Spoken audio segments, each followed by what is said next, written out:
We have a caller sa kabilang linya. Hello? Hello po. I believe. I will live pala yun. I believe pala yung kay Bondok. Sino to? Hazel po. Hazel. May radyong bukas, Hazel. Meron. Anong balak mo yan? Ihiyan mo kaya yan, namamatay yan. Ate, bababa ko to pag hindi namatay yan. Wait lang po. Patayin. Ang Okay. tigas ng ulo mo eh, no? Ha? Patayin. Ha? Wait lang po. Sinabi na namin sa kabilang linya, ha? Nilalaka mo kami, eh. Hindi po. Sila, kasi po, sila doon sa tablet. Sosyal, may tablet. Opo. May tablet, may ama. May tablet kayo?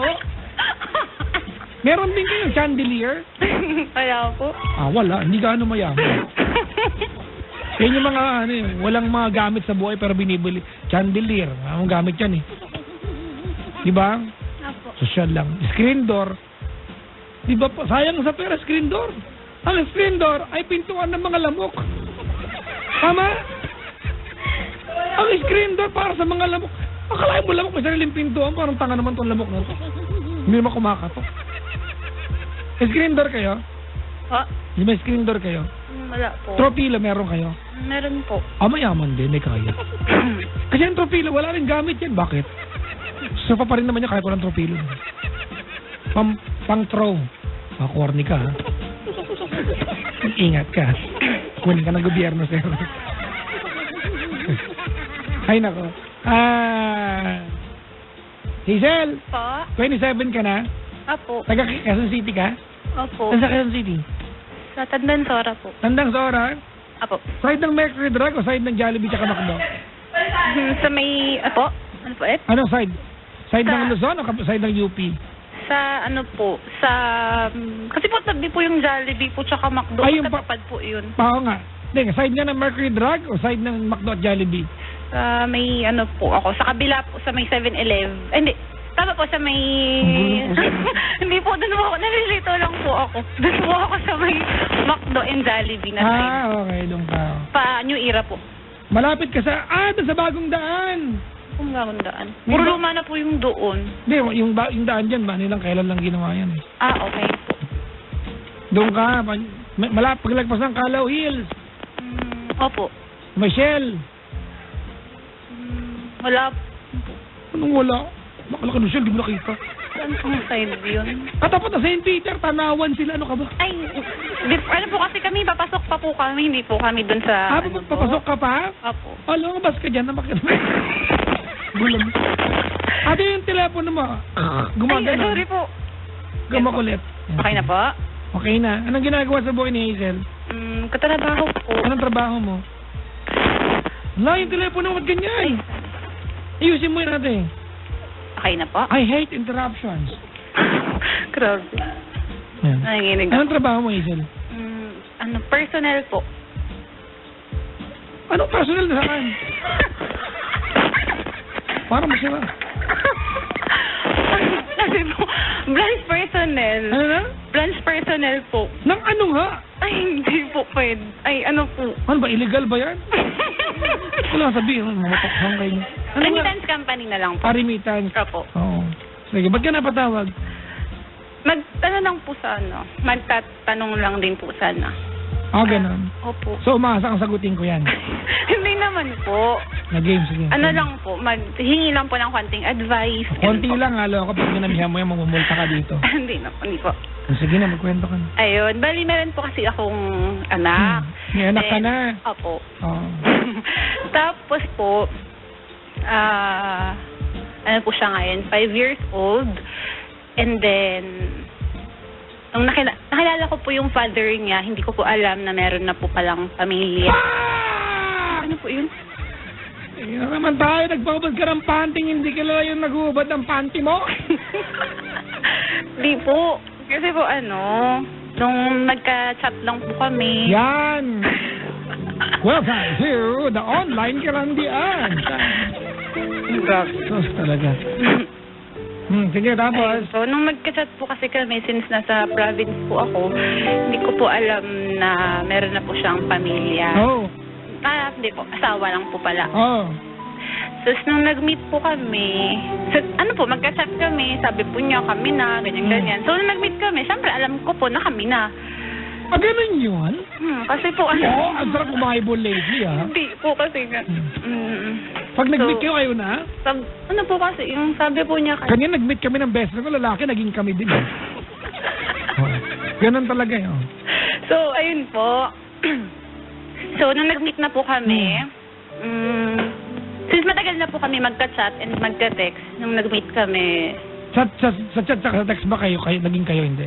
naging kami po. Then, syempre, naano ko po yung FB niya. Okay, yung FB po niya, binata siya, and then puro pictures niya. Ganyan naman yung mga lalaki yan, eh. Isang account, binata, isang pamilyado, isang account, biyudo. Ha? So, ayun po. O, tapos? Ayun po. So, nung nag-meet po kami, may nangyari, ganun po kaagad. Sarap mo kamutin ng hantay yan. Kasi kami naman po, Pag kayo ba, kailangan mag-ano kayo? boyfriend ko naman po siya. Ewan ko sa inyo. So, ayun po. So, ayun nga po, may nabuo po.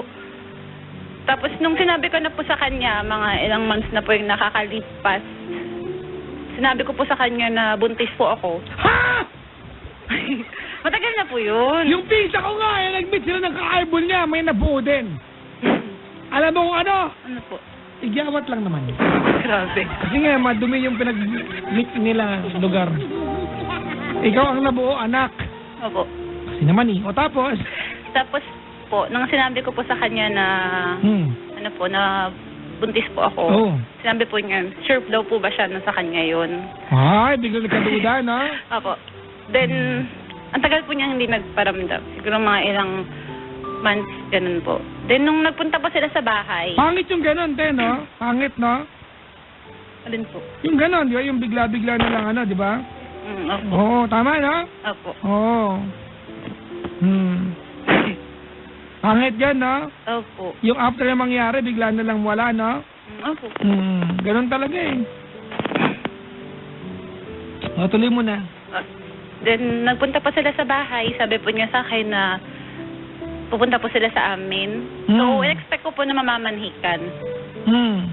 Kasi hindi naman po ako aware na meron po siyang asawa ng mga panahon na yun. So, nung nagpunta po sa amin, sa bahay namin, may kasama po siyang babae. Wala, patay. Opo. So, may kasama po siyang babae. Tapos po, sabi po niya sa amin, nagtanong po yung mama ko kung sino po yun. Then, doon niya na po sinabi na... Yung kasama niya, asawa niya. Opo. Doon lang din po namin nalaman. Ano, nagbeso kayo? Hi! Hindi po. Doon na lang din po namin nalaman na asawa po pala niya yung kasama niya. Ang tapang nung nung lalaki magdala ng ha? So parang, then ang sabi po nung babae, doon pa na lang din po nalaman na may asawa po pala siya. Ang sabi ng babae, nandyan na yan, pananagutan na namin yan. Oh, ang bait naman ng asawa, no? May pananagutan namin. Opo. So, kami naman po, since ganun na po yung nangyari, first time ko lang din parang doon ko lang din naman po nalaman na bigla kaming lahat sa... Hindi ko po alam kung ano sasabihin ko, kung oo o hindi. Teka lang ate, matanong ko lang. Once lang may nangyari sa inyo na may nabuo agad? Hindi po, maraming beses. Mga twice. Hindi po. Twice a day. Hindi naman po. Grabe. Twice a day. Basta po, hindi po, Okay, tapos? So, ayun po, nung nanganak po ako, nandun po sila, mag-asawa. Sila po yung nagbayad lahat ng bills. Ilan taon na yung lalaki? Nasa 39 po. Ang bait naman ng babae, no? Oh my God. Wala po silang anak. Baka kaya, no? Hindi po Baka kaya naintindihan niya. Pero ko lang din po, lately ko na lang din po na pagtanto at nalaman na kaya po sila ganun sa bata. Kasi wala pong silang kakayanan. Yung babae po na magkaanak. Sakit sa babae niya, di ba? Insulto yan. Sino may kasalanan sa kwento ng lalaki, no? Ninja, no? Hindi ko po alam eh. Kung... Di ba? Saan ba yung academy niyan? Papasara ko. Ninja Academy. O tapos? Tapos po, ayun po, sila po lahat na nagbayad ng bills namin sa hospital since cesarean ako, ganun po. Sila po lahat nagbayad ng bills sa hospital. So habang lumalaki po yung bata, hinihiram-hiram po nila kasi yun po yung usapan po namin, nahirapan. Pero kayo ate, nung lalaki, kumbaga naging malino sa inyo tapos na ang lahat. Opo. Ano, hindi ka na umasa. Hindi totoo ha. Kasi siyempre, alam mo na may asawa, di ba? Tapos visible na yung wife dyan, nandyan na, di ba? Nagpa-participate na. Ano ang naging estado ng inyong relasyon? May mga pagkakataon ba nagkita pa rin kayo kahit wala yung asawa? Opo. Ano sinasabi ng lalaki? Nagpapaalam siya na maayos sa asawa niya? Hindi po. Palihim? Opo. Ninja ka din? Hindi po. Nahuli na kayo? Ninja ka pa? Tapos? Kailan lang po namin kailan na lang po kami nag-stop? Ano yung maingay dyan? Yung ano ko po, trabaho ko po. Pakisabuhan nga ng medyas na gamit, maingay. Ano maingay? May nag-uusap ang daldal, akala mo maganda. Maganda po siya. Maganda ba? Sige na, mag-ingay ka pa. Sige na, magngangawa ka dyan. Tapos? Ayun nga po. Ang usapan po kasi namin, hiraman po sa bata. Then, habang tumatagal po, naging 3 years, sa kanila po bininyagan yung bata, nag 1 year old. Tapos kami na lang po yung nagpunta doon sa kanila. Parang ang dating, anak na nila. Opo, ganun po yung nangyari. Ikaw nakikianak ka na lang. Opo.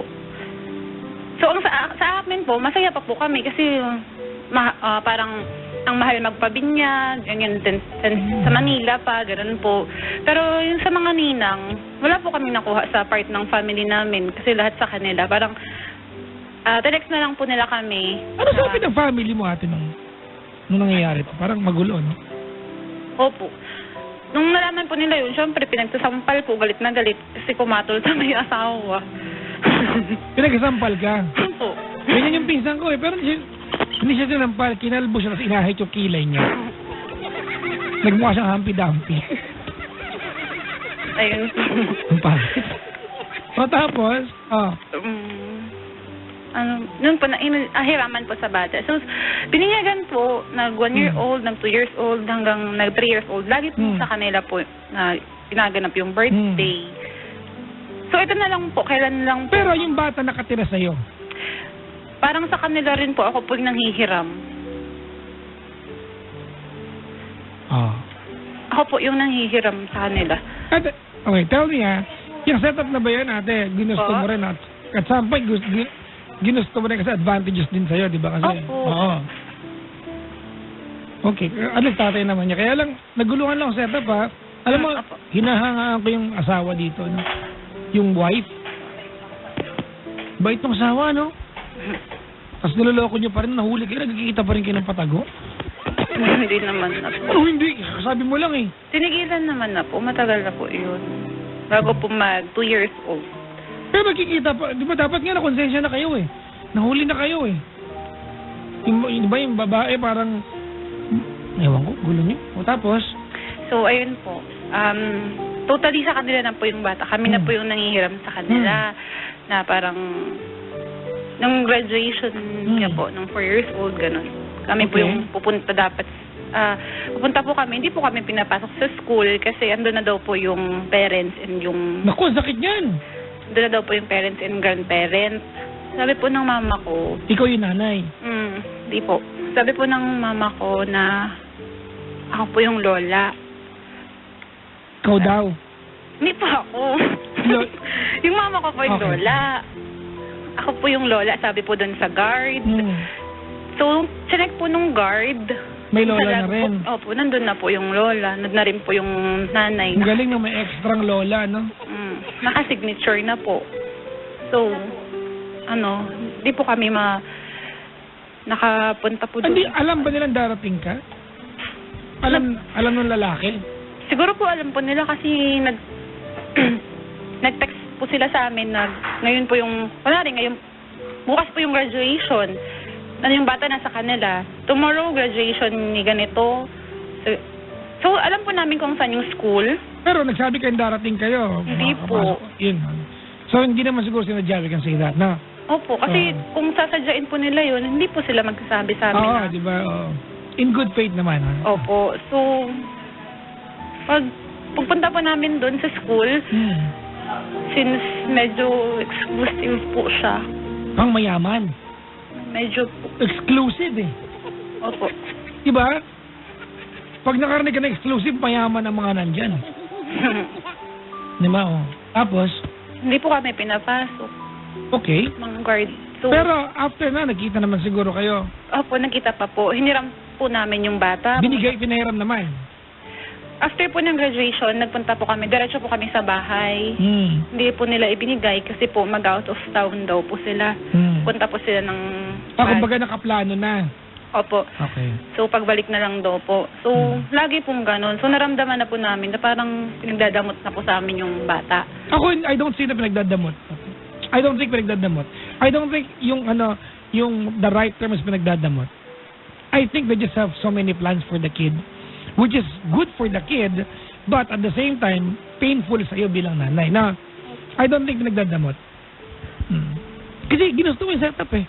Opo. Di ba? I'm sure nung time na pumayag ka sa setup na dun mag-aaral yung para sa kanila, ang ikaw bilang nanay, ang ginusto mo, yung anak mo ibigay lahat ng pangangailangan niya.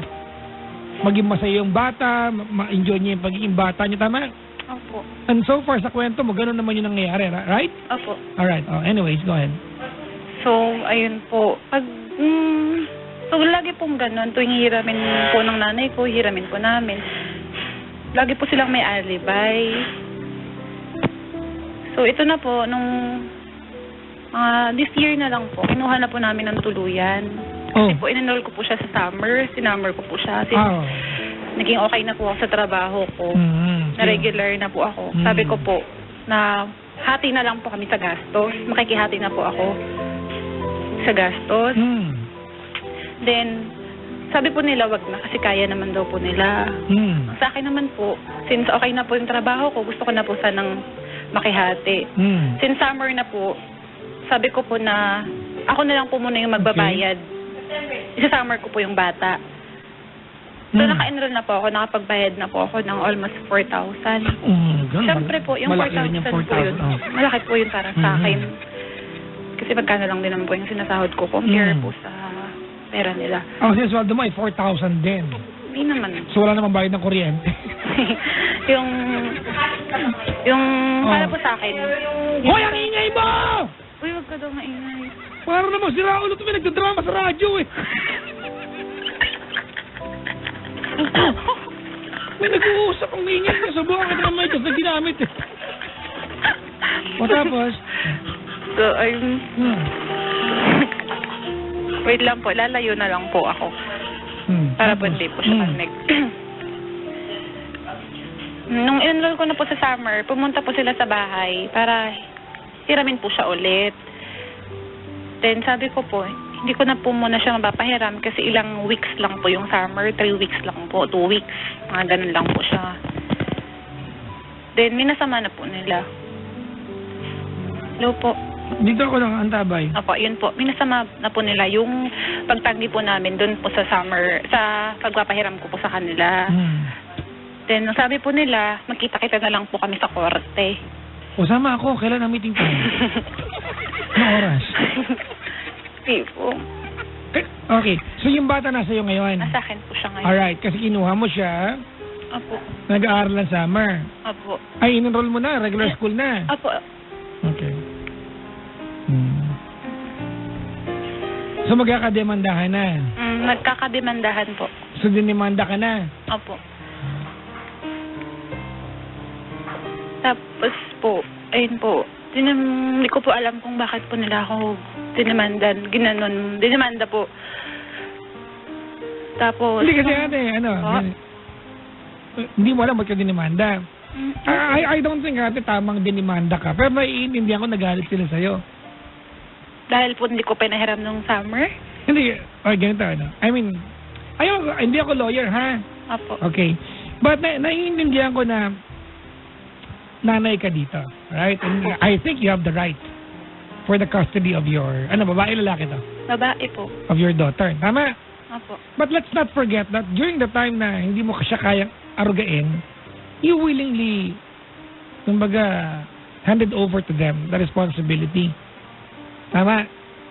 Okay? Tapos, nung time na gusto mo nang kunin yung bata, kinuha mo siya in bad faith. Kinuha mo lang siya. Siyempre, nabastos yung mga yun, ate. Binigay naman nila yung dapat sa anak mo, minahal naman nila. Alam mo yan. Tama? Opo. Nung time na kukunin mo, ate, kinuha mo siya sa paraang hindi naman kaaya-aya. Because honestly, if what we're talking about here, ate, is the intention for your daughter, they had all the good intentions. Tama? Kaya nga nila nilalaban to kasi mahal nila yung bata. Tama? Ako, I just really wish ate na nung kinuha mo sa kanila yung bata, kinuha mo na maayos. Yung nag-usap kayo ng matino. Naintindihan kita, nanay ka eh. Honestly, dapat na-say talaga. Di ba? Ikaw yung mother eh. Kaya lang ate, you have to remember that these people invested 2 years of their lives. Yun, di ba? Yung asawa ng lalaki. Tama? Oo, nandun na ba yun? Nandun yung tatay niya. Kaya lang ate, you have the right. But, in effect ate, you disrespected the people who were there during the times na kailangan mo, di ba, ng someone to be there for your daughter. Right? Yun ang dating eh. Mali. Hindi ko po alam. Parang mali po. I don't think so, ate. I'm telling you, karapatan mo yung nanay ka eh. Pero mali kasi yung paraan ng pagkuha mo. Hindi po. Kasi nung kinuha naman po yun doon, nagpaalam naman po kami sa kanila na... Pero anong usapan yun nun? Kukunin mo na forever? Hindi, I'm sure that's the point. Hindi mo na lang basta binalik, tama? Hindi po. Ganito po kasi yun. Nung sinabi ko po na since okay na ako sa trabaho ko, makikipaghati na ako sa ganito, ganyan. Tapos po, yung summer lang naman, nag-stay lang siya sa amin, sa bahay. Which nangyari naman. And then you enrolled your daughter to the regular school. Opo. And then nagkabiglaan kasi hindi nila inaasahan yun. Summer lang po talaga. Tapos, summer na po, gusto po nilang kunin kasi may pupuntahan daw po sila sa ibang lugar. Ang akin po, ayoko pong ipahiram. Yeah, okay, yan ang pinupunto ka. Alright, Hazel, ulitin ko ha. You have the right. Nanay ka eh. Di ba? Magulang din ako, naintindihan ko ikaw yung nanay. Dapat talaga, you have the last say. Tama? Ikaw yung nanay. Karapatan mo yan. What I'm just telling you right now is that during the time that you needed people, di ba, to be there for your daughter, they were there. Yan ang pinupunto ko. This is not about who is legally, right, di ba, for the custody of your daughter. Hindi ito question natin kasi dapat sa'yo talaga yan. Eh, ikaw yung nanay. Tama? But it's about being a human being at being humane. It's about pakikipagkapwa-tao to them. Kasi they were there. Inalagaan nila yung anak mo. Di ba? Yun ang pinupunto ko dito, ate. Sa'yo yung bata, anak mo yan eh. For crying out loud, ate. Ang pinapaliwanag ko sa'yo, naiintindihan ko kung bakit sila galit sa'yo.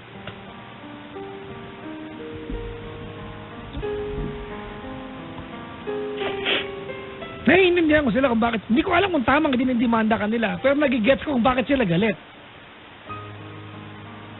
Ako man yung nandun sa kabilang side, ate, magagalit talaga ako sa'yo. Maiinis talaga ako sa'yo. But then, I'm a third party looking in right now. Naiintindihan kita, ikaw yung nanay. You have to have the right. I'm not a lawyer, mga kaibigan. Hindi ako lawyer dito. Andun ako sa side ng pakikipagkapwa-tao. I'm telling you this because I want you to do something. Alright? I'm telling you this because I want you to do something. I want you to reach out to them and come up with an arrangement, an amicable arrangement, di ba, between your family and their family, ate. Hindi na kailangan mo pa sa demandahan to, ate. Look, you are on the winning side right now. You got your daughter back into your life. Congratulations, you deserve that. Tama? Pero wag mo babaliwalain yung emptiness na nararamdaman nila ngayon. Kasi malungkot sila, minahal nila yung anak mo, ano ka ba? So I'm telling you this, ate, because I want you to reach out to them and come up with an amicable settlement. Mag-usap ko na maayos. Gusto ko po sa akin na yung anak ko, iuri niyo na po yung demanda. Pwede ba tayong gumawa na lang ng kasulatan sa barangay? Di ba? Na yung anak ko, mahihiram niyo every now and then. Di ba? Hindi na kasi dapat magkaroon pa ng demandahan niyo. That's the last thing that you need. Di ba? That's the last thing you need. Kasi ikaw naman talaga yung nanay. I'm telling you right now, do something para hindi na matuloy yung demanda. Yan lang naman ang pinupunto ko.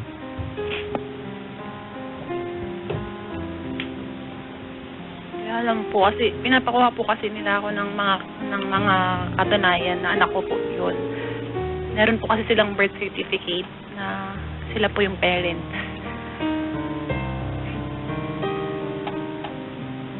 Loko. Yeah. Parang pinalate registration po kasi ata nila yung bata. Wala din. Ano yan eh. Kumbaga, makikita mo naman yan sa ospital kung saan ka nanganak eh. Ano ka ba? Nandun yung record mo. Di ba? Opo. Oo, nandun yung record mo. Huwag kang mag-alala. That's a legal document. Nandun yung record mo kung saan ka nanganak ng ospital. Ganyan ako nung nanganak ako eh. Nung nagsilang ako ng 4 na inahing Texas.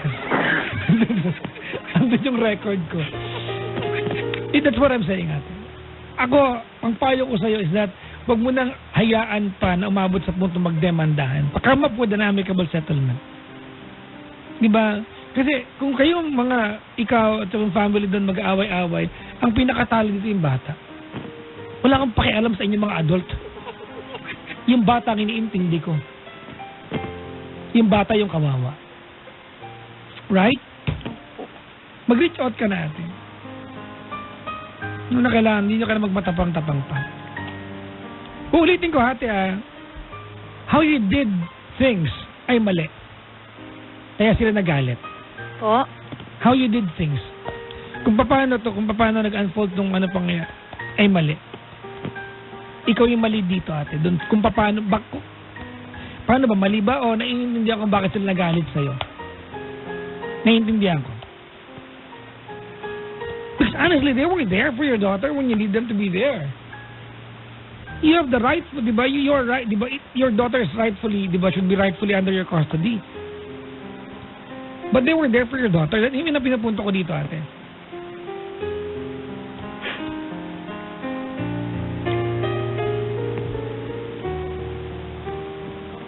Mag-reach out. Hindi ka lang mag-away-away pa. Ate. You don't need to feel bad being a mom. Nanay ka eh. Hindi na kailangan. Mag-reach out ka na para hindi na matuloy sa away. The last time po kasi na po kami sa kanila, nagharap po kami sa court. Sabi po kasi wala na daw po kami mapapala kahit na sa kanila. Kahit na? Parang siguro sa financial, ganun po siguro. Oh, obligasyon yan. Tatay eh. Actually, ate, ganito, you don't need to deal with everyone from the guy's side. You just need to deal with the father of the kid. Ganun lang kasimple yan. Kailangan mo lang mag-deal din sa father. Walang pakialam sa lola at saka asawa. Hindi naman sila kasama sa kwento talaga. But, they were there for your daughter. Minahal nila yung anak mo. Yan ang pinupunto ko sa'yo. And you have to look at that part. You don't need to brush it off.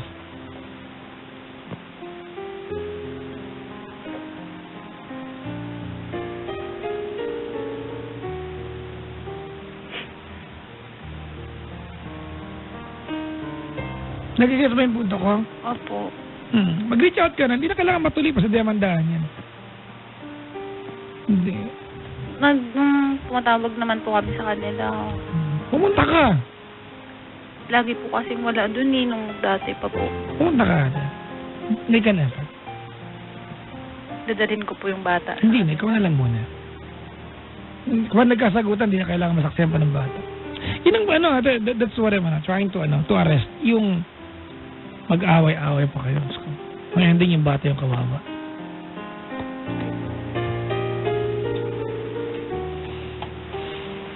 Ilagay mo yung ate ganito.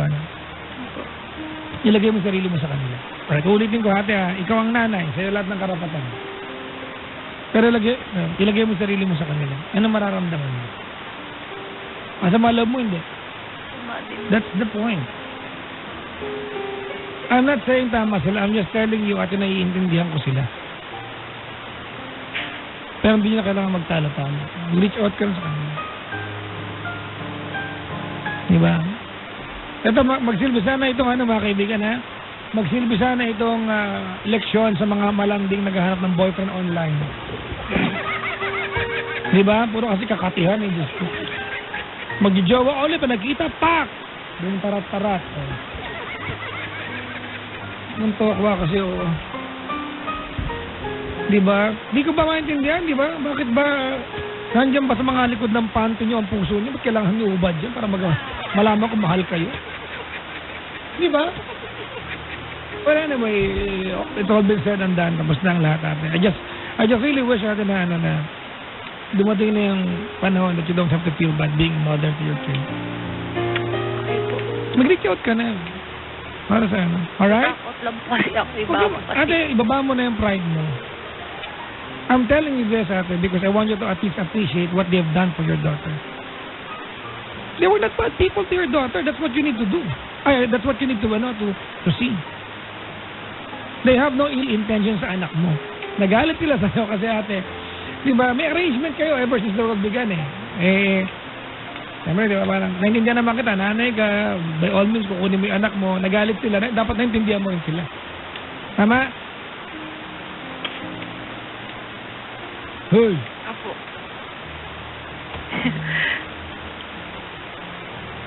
Kasi Papa Jack, mga times kasi na kami po'y nanghihiram. Hindi po nila pinapahiram. Ba't po gano'n? Well, kami po yung nagbumukhang kawawa na parang...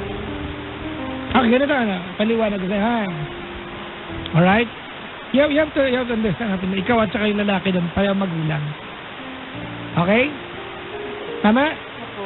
And you voluntarily, diba, gave in dun sa idea that yung side ng lalaki will take care of your daughter. Tama, mali? Tama po. Tama? Opo. Nung hindi mo kaya, aning anak mo, nung kaya mo na, kinuha mo siya ng, parang hindi mo na appreciate yung ginawa nila for few years. Yun ang pinupunto ko lang naman. I am not questioning natin na bakit nasa iyo yung bata. Dapat nasa iyo talaga. I'm just telling you, ate, galit sila, naintindihan ko. Dapat naintindihan mo rin. Hindi na kayo kailangan mag-away-away pa. Okay? Okay po. Mag-reach out ka na. Magpapasko na. Magpapasko na. Opo. Alam mo kung ano masaya dito? Ano po? Kapag nagkabati-bati kayo, di ang daming family ng bata na magkakasundo. Baka po ma-confuse yung bata kung sino yung totoo niyang nanay. Ate, hindi mo confuse yung bata. Matalino ng mga bata. Alam nila. Sabi niyo, paglaki ng bata, anak, ako nanay mo. Yung tatay mo kasi, yun ang tatay mo, pero nung nag-churba kami, may asawa ka, tanga kasi ako nun. Ganunin mo, hindi ka ma-confuse. Magsabi ka na to sa anak mo. Diba? Ano mo totoo? Kasi anak, malandi ako nung dalaga ako Diba? Nagkita kami, pak, nagbutarat-tarat kami kagad. Kaya naman totoo. Tama mali. Tama po. Huwag mong isipin kung baka ma-confuse yung bata. Don't worry, ate. Yung bata, hindi ma-confuse. Alam ng bata ko nanay. Ilan taon na yung bata? 5, di ba? Intindihan na niya. Ang hindi maiintindihan ng bata pag nag-away-away kayo, maniwala kayo, ang hindi niya maiintindihan.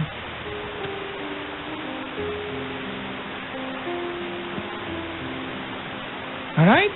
Okay po. Sige na, appear. Kumain ka na ba ng dinner? Kumain na po. Talaga? Anong ulam mo kanina? Munggo po. Uy, Friday. Munggo. Friday. Anong luto ng munggo niyo? May sotanghon? Hindi po, in-order lang po namin yun Tinatanong ko may sotanghon. Ay. Walang pakialam kung saan nyo kinuha yan. Wala po. Wala? Opo. Tinapa po yata. Yun mo, tinapa. Masarap yan. Diba, tinapa, sotanghon, may talong, may bulaklak ng kalabasa, may talinom. Tapos merong world peace. Hindi? Ang gulo kasi. Ay. Alright, ate. Again, ate, my intention tonight is that huwag na kayo mag-away-away. Yung bata yung kawawa. Apo. Okay? Apo. At ikaw naman nakausap ko, sa'yo ko na ibibili nito, ha? Hindi, sa'yo ko na ibibili na ikaw na mag-reach out, okay? Okay po. Huwag ka na makulit na kasi kung makulit ka, papadala ka sa Amerika kasama sa Joven Gayo, bahala ka. Maluwag pa yung maleta, ipapasin. Salpak ka na sa may kilid. Ha? Apo. Alam mo ba, ang daming tao ngayon dito? Nasaan ka ba ngayon, Tandang Sora? Hindi po. Nasa Cubao po. Ako ba, punta ka dito ngayon, dali. Magdala ka ng paninda, maraming bibiling mo. Oh, ang daming man dito. May paninda nga ako to, sino eh. May free taste. Bibili po kayo, sino ha. Thank you. May paninda rito. Salamat sa pagtawag ha. Hoy! Kausap kita eh. Salamat sa pagtawag, bye-bye. Salamat po. Bye-bye. Mga kaibigan, yan po yung ating caller, si Hazel ng Quezon City.